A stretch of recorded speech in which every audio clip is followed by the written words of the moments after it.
আচ্ছা, সত্যিই কি ঈশ্বর রয়েছেন, আল্লাহ রয়েছেন, নাকি এটা শুধুমাত্র আমাদের ধারণা এবং কল্পনা? আচ্ছা, সত্যিই কি ঈশ্বর আছেন বা আল্লাহ সুবহানাহু ওয়া তাআলা আছেন, নাকি শুধুমাত্র জাস্ট এটা আমরা ধরে নিয়েছি, এটা আমরা মেনে নিয়েছি যে ঈশ্বর বা আল্লাহ আছেন? আর ঈশ্বর বা আল্লাহ যে আছেন, এটা একজন নাস্তিকের সামনে আমরা কিভাবে প্রমাণ করব?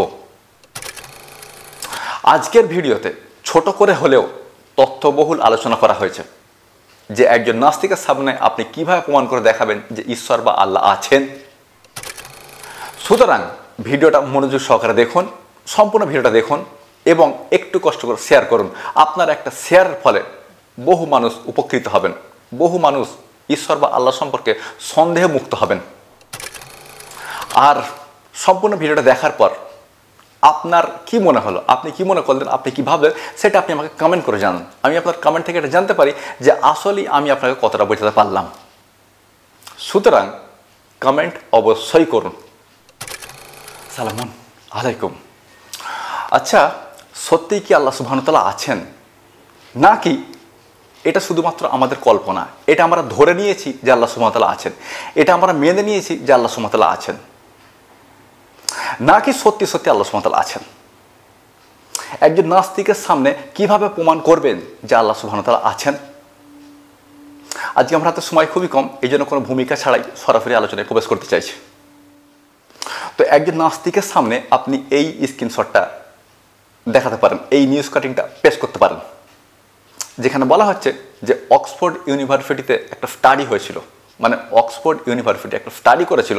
স্টাডি হচ্ছে এটা, তারা দেখিয়েছে যে একজন শিশুকে ঈশ্বর সম্পর্কে, আল্লাহ সম্পর্কে কোনো কিছু না জানানো সত্ত্বেও সে অটোমেটিক্যালি ঈশ্বর বা আল্লাহ বিশ্বাসী হয়ে উঠেছে। তাকে ধর্ম সম্পর্কে কিছু না জানানো সত্ত্বেও সে ধার্মিক হয়ে উঠছে। কেন? প্রশ্ন হচ্ছে কেন? কেন তাকে ঈশ্বরের না জানানো, মানে ঈশ্বর সম্পর্কে কোনো কিছু না জানানো সত্ত্বেও সে ঈশ্বর বা আল্লাহ বিশ্বাসী হয়ে উঠছে? কেন? কেন তাকে ধর্ম সম্পর্কে না জানানো সত্ত্বেও সে ধর্মের প্রতি বিশ্বাস হয়ে উঠছে? কেন? এমনটা কেন ঘটছে? এমনটা এজন্য ঘটছে কারণ ঈশ্বর রয়েছেন, আল্লাহ সুবহানাহু ওয়া তাআলা রয়েছেন। আর এজন্যই একজন শিশু অটোমেটিক্যালি ঈশ্বর বা আল্লাহর প্রতি বিশ্বাস হয়ে উঠছে। বলা হয়ে থাকে যে কোনো শিশুকে যদি এমন কোনো দ্বীপে গিয়ে ছেড়ে দেওয়া হয় যেখানে মানুষের আনাগোনা নেই, যেখানে মানুষের যাওয়া আসা নেই, যদি শিশুটা বেঁচে থাকে তাহলে শিশুটা অটোমেটিক্যালি ঈশ্বরের প্রতি বিশ্বাসী উঠবে, আল্লাহর প্রতি বিশ্বাসী উঠবে। প্রশ্ন হচ্ছে এমনটা ঘটছে কেন? এমনটা এই জন্য ঘটছে কারণ আল্লাহ সুবহানাহু ওয়া তাআলা রয়েছেন, ঈশ্বর রয়েছেন, এই জন্যই এমনটা ঘটছে। যদি আল্লাহ সুবহানাহু ওয়া তাআলা বা ঈশ্বর না থাকতেন তাহলে এমন ঘটনা কখনোই ঘটতো না।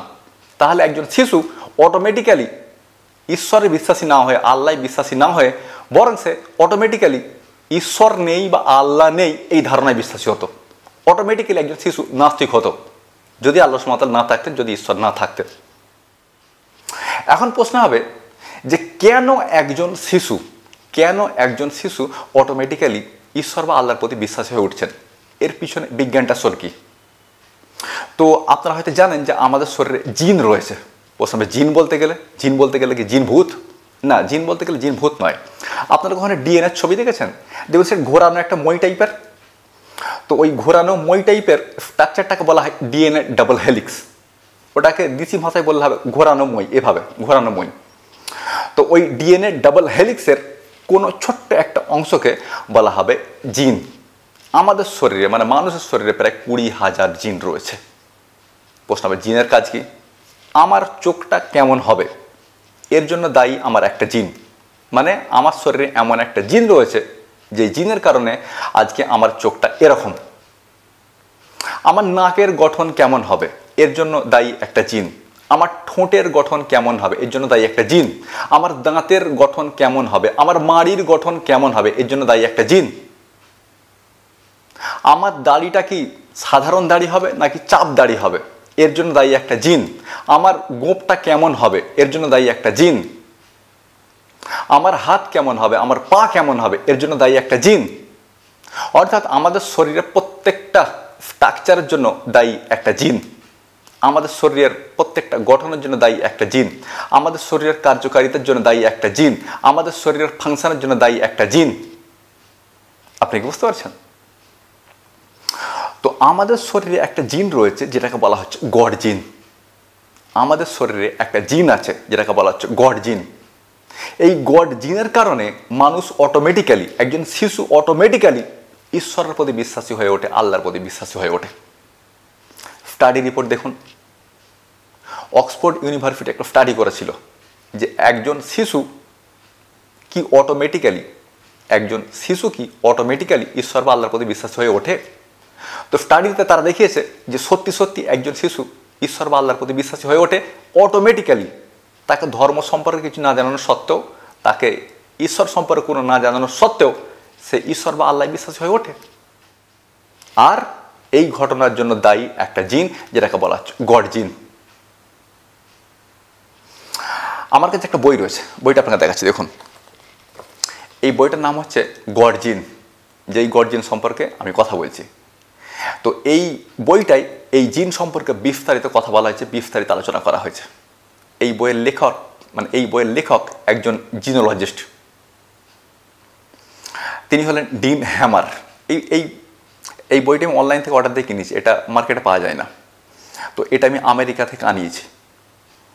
তো এই বইয়ের লেখক একজন জিনোলজিস্ট এবং তিনি বিস্তারিতভাবে গড জিন সম্পর্কে কথা বলেছেন যে গড জিন আমাদের শরীরে কীভাবে কাজ করে, আমাদের উপর কতটা প্রভাব ফেলে।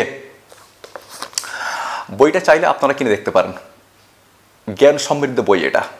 এবং যারা নাস্তিকদের বিপক্ষে কাজ করেন তাদের জন্য এই বইটা পড়া খুবই জরুরি।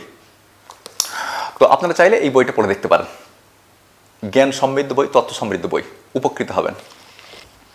তো যাই হোক, যেটা আমি বলছিলাম, আমাদের শরীরে একটা জিন রয়েছে যেটাকে বলা হচ্ছে গড জিন। এই গড জিনের কারণেই আমরা ঈশ্বর বা আল্লাহর প্রতি অটোমেটিক্যালি বিশ্বাসী হয়ে উঠি। এখন আমাদের শরীরে গড জিন রয়েছে কেন? কারণ আল্লাহ সুবহানাহু ওয়া তাআলা রয়েছেন। আমাদের শরীরে গড জিন রয়েছে কেন? কারণ গড রয়েছেন, এই জন্য আমাদের শরীরে গড জিন রয়েছেন। যদি গড ঈশ্বর আল্লাহ না থাকতেন তাহলে আমাদের শরীরে এই জিনও থাকতো না।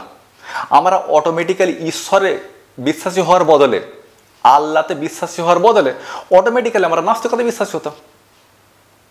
কিন্তু আমাদের শরীরে একটা জিন রয়েছে যে কারণে আমরা ঈশ্বরের প্রতি বিশ্বাসী হয়ে উঠি।